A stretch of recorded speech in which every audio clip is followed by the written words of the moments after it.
नमस्कार मित्रांनो, आपण शिवाचं नाव घेतो, त्याला देव म्हणून मानतो, त्याचे मंदिर बांधतो, पूजा करतो. पण तुम्ही कधी थांबून विचार केलात का, शिव म्हणजे नेमकं काय आहे? तो खरोखरच फक्त पाषाणाचा पुतळा आहे का?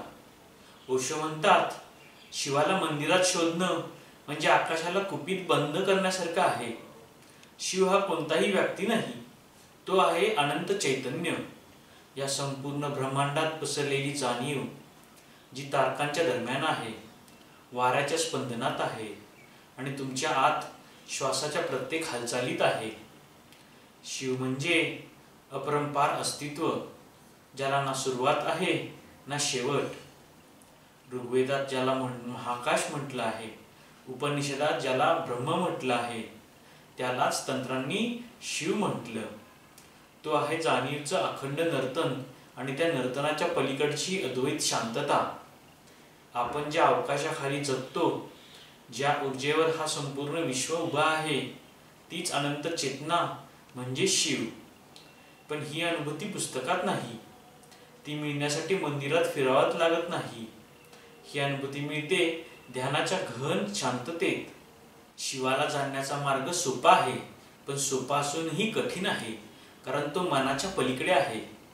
मन म्हणजे विचारांचा प्रवाह, आठवणींचा भार, भविष्याची चिंता. जोपर्यंत मन आहे तोपर्यंत शिव फक्त संकल्पना आहे. म्हणून ओशो म्हणतात, ध्यान म्हणजे मनाचा अंत. जेव्हा तुम्ही डोळे मिटता, श्वासावर लक्ष देता आणि विचारांच्या पलीकडे फक्त येऊ जाऊ देता, तेव्हा हळूहळू मन थांबतं. त्या थांबण्यात, त्या निर्विचार शांततेत तुम्हाला काहीतरी अमर, अनंत जाणवायला लागतं. तोच शिव.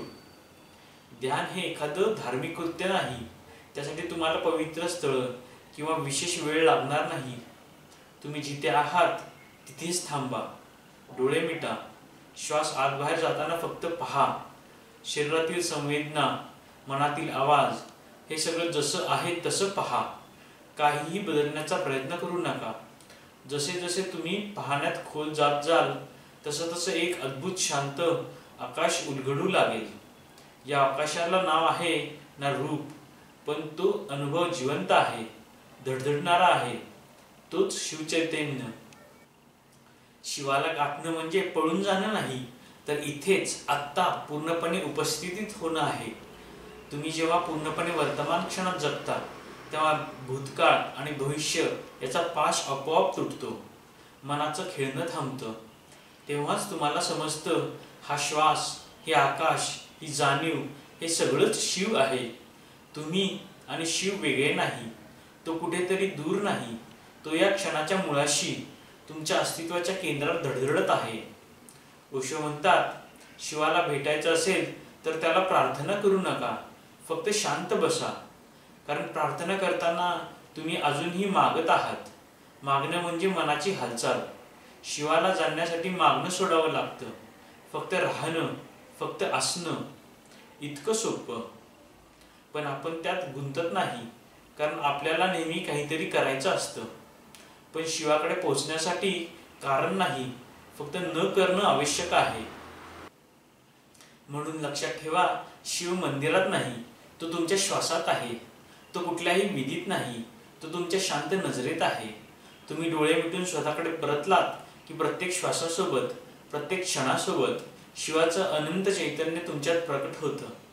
आणि एकदा ही अनुभूती आली की तुम्हाला उमगेल, शिवापर्यंत पोचायचं म्हणजे कुठे जाणं नाही, तर स्वतःकडे परतणं. हेच ध्यानाचं अद्भुत रहस्य आहे. मित्रांनो, हा व्हिडिओ आवडला असेल तर लाईक जरूर करा आणि आमच्या चॅनलला असेच व्हिडिओ पाहण्यासाठी सबस्क्राईब करा. धन्यवाद.